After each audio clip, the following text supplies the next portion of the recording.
नमस्कार, welcome at Gurupath. One day one concept में आपका स्वागत है। तो दोस्तों, मेरा मकसद यहाँ ओनली प्रश्न को हल करवाना ही नहीं है। मैं जो प्रश्न के साथ में जो कॉन्सेप्ट जुड़ा हुआ है उस कॉन्सेप्ट को भी क्लियर करवाने की मेरी तरफ से पूरी कोशिश करता हूँ। तो इसलिए आप एंटायर पूरा वीडियो है उसको वॉच करें, क्योंकि मैं जो लास्ट में उसको रिक्लियर करता हूँ, यानी अंत में एक बार उसको रिक्लियर करता हूँ मुँह से ऐसे ही, तो वो बहुत इम्पोर्टेंट है। क्योंकि ये तो मात्र लिखने और समझाने की बात है, बाकी एग्ज़ाम के अंदर अपन को मैक्सिमम जो कैलकुलेशन है वो किससे करनी है, मुँह से ही करनी है, ठीक है, और उसी की प्रैक्टिस करनी है।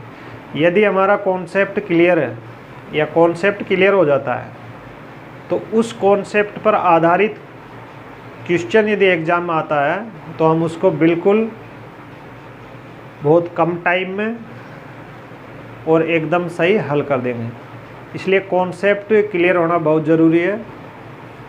अब मैं इस कॉन्सेप्ट के आधार पर जो भी क्वेश्चन आएंगे मैं चाहता हूँ आप उन सबको हल करें, और इस कॉन्सेप्ट पे बहुत सारे क्वेश्चन आते हैं, ठीक है। तो ये हमारा कॉन्सेप्ट क्या है कि इस कॉन्सेप्ट में प्रश्न के अंदर क्या दिया जाता है कि 2 बार, कितनी बार, 2 बार, आप 2 बार का ही लो, ठीक है। 2 बार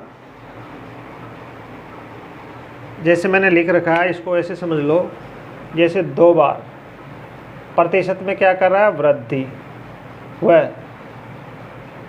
प्रतिशत में कमी। 2 बार हो गया, एक बार ये प्रतिशत वृद्धि और दूसरी बार प्रतिशत कमी। और जो ये प्रतिशत वृद्धि या कमी करने पर जो इसका इफेक्ट पूछेगा वो भी किस में पूछेगा, परसेंटेज में। ये ध्यान रखना, इसमें कोई वैल्यू नहीं रहती, ओनली परसेंट टू परसेंट रहता है मैटर, ठीक है। परसेंटेज में वृद्धि करेगा एक बार, फिर परसेंटेज में एक बार कमी करेगा या वृद्धि करेगा, जो भी करेगा 2 बार परसेंटेज में करेगा, और जो उसका रिजल्ट है वो भी किस में पूछेगा, परसेंटेज में। ये हमारा कॉन्सेप्ट है, ठीक है। अब इसमें 4 टाइप से मतलब वो पूछ सकता है। कैसे? जैसे पहले प्रतिशत वृद्धि की, फिर प्रतिशत कमी कर दी, और उसका इफेक्ट पूछेगा कि अब बताओ प्रतिशत में कमी होगी या वृद्धि होगी, ठीक है। ऐसे मान लो पहले प्रतिशत कमी कर दे, वह बाद में प्रतिशत वृद्धि कर दे, और बाद में पूछे कि बताओ परसेंटेज में कितना इफेक्ट होगा। ऐसे ही प्रतिशत वृद्धि कर सकता है पहले, फिर बाद में प्रतिशत वृद्धि कर सकता है और इफेक्ट परसेंटेज में पूछ सकता है। ऐसे ही पहले प्रतिशत कमी कर सकता है, तो बाद में प्रतिशत कमी कर सकता है और इफेक्ट परसेंटेज में पूछ सकता है। यानी ये हमारा कॉन्सेप्ट है। क्या कॉन्सेप्ट है? 2 बार परसेंटेज में कमी या वृद्धि करेगा, और जो उसका इफेक्ट होगा यानी जो उसका परिणाम होगा वो भी किस में पूछेगा, परसेंटेज में। तो उसके लिए मैं आपको एक जनरल फार्मूला बताता हूँ। तो प्रतिशत इफेक्ट या प्रतिशत प्रभाव बराबर, ये हम कमी या वृद्धि, वृद्धि या कमी को XY मान लेते हैं, ठीक है। जैसे X प्लस Y, ठीक है, X plus Y plus XY बटे 100, ये प्रतिशत। ये जो भी निकल के आएगी डायरेक्ट वैल्यू रखने पे किस में आएगी, परसेंटेज में। तो अब जो हमारा ये XY है, यहाँ पे क्या है, ये XY प्रतिशत में वृद्धि या कमी है। जैसे इस क्वेश्चन से हम इसको क्लियर करते हैं कि किसी वस्तु के मूल्य में 30% कमी करने पर उसकी बिक्री 40% अधिक हो जाती है, तो इसके विक्रय मूल्य पर क्या प्रभाव पड़ेगा। तो देखो मैं बोला था कॉन्सेप्ट क्या है, 2 बार परसेंटेज में कमी या वृद्धि करेगा। जो इसमें कर रहा है, क्या कर रहा है, वस्तु के मूल्य में पहली बार क्या कर रहा है, 30% कमी, और बाद में क्या कर रहा है, 40% वृद्धि, ठीक है। अब परसेंटेज में इफेक्ट पूछ रहा है, इसमें क्वेश्चन में परसेंटेज में नहीं लिखा है, लेकिन हमारे जो क्वेश्चन है उसमें किस में लिख रखा है, परसेंटेज में। ठीक है, तो इसका मतलब क्या है, परसेंटेज में ही वो पूछ रहा है, परसेंटेज में हमको निकालना है।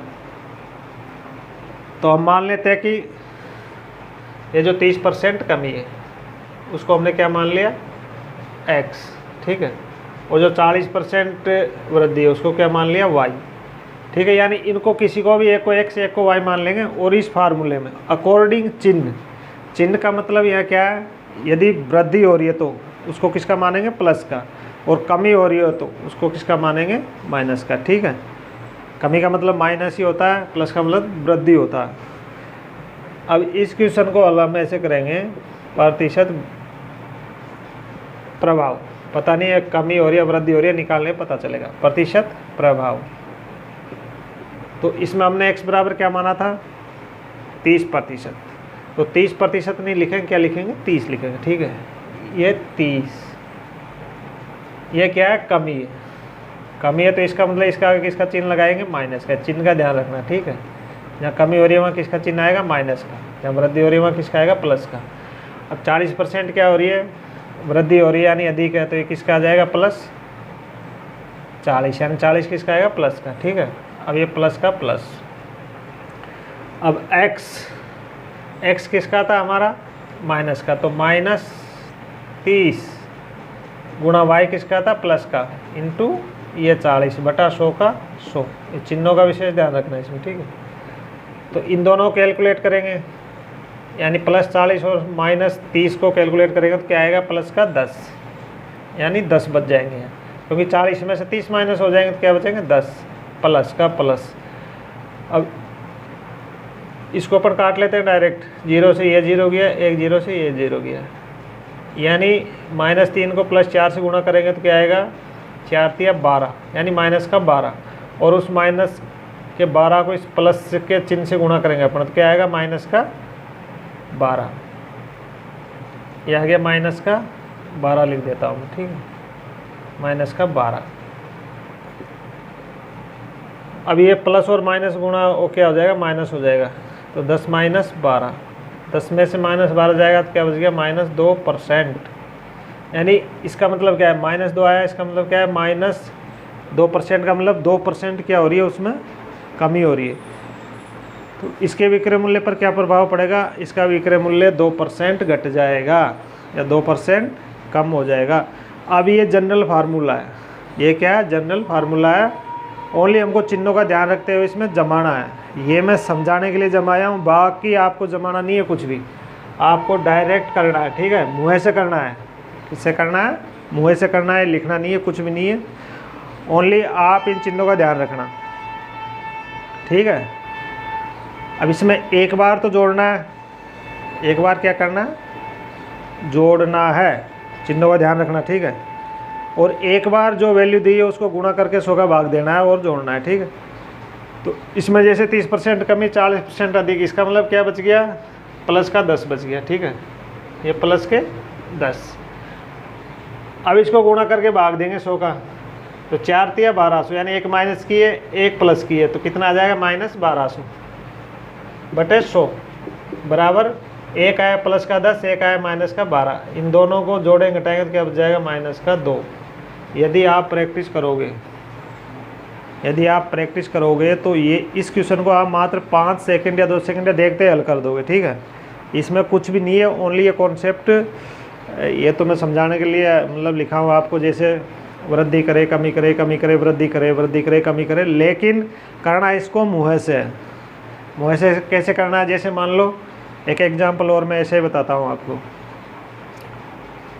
जैसे 2 बार वृद्धि कर दी 20-20, तो जहाँ वृद्धि कर दी वहाँ तो कंफ्यूज होना ही नहीं है, जुड़ेगा जुड़ेगा। 20 और 20 कितना हो गया, 40।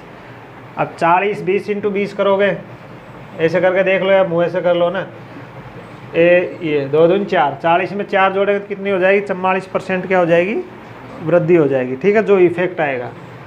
तो आप इसकी थोड़ी प्रैक्टिस करो मुँह से, आप बिल्कुल विदिन 5 सेकंड या 10 सेकंड इस कॉन्सेप्ट पे जो भी क्वेश्चन है, इस कॉन्सेप्ट पे जो भी क्वेश्चन है, ठीक है, परसेंटेज वृद्धि या कमी होगी, जो वृद्धि भी हो सकती है, कमी भी हो सकती है, कमी वृद्धि कमी परसेंटेज में हो सकती है। और परसेंटेज में क्या पूछेगा, इफेक्ट।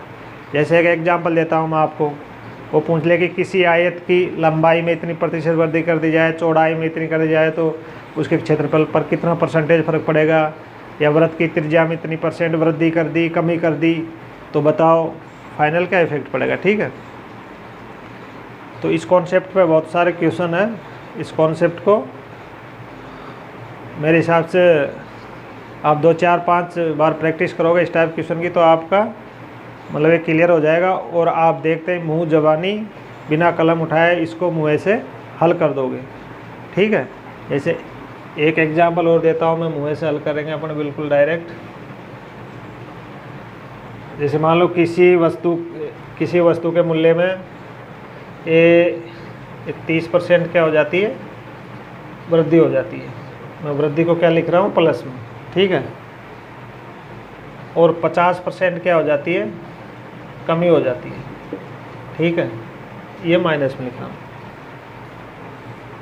तो एक बार जोड़ना घटाना है और एक बार दोनों गुणा करके 100 का भाग देना, ये ध्यान रखो। तो 100 का भाग तो तुम यहीं दे लो। जब प्लस की वैल्यू और माइनस की वैल्यू को अपन गुणा करेंगे तो रिजल्ट किस में आएगा, माइनस में आएगा।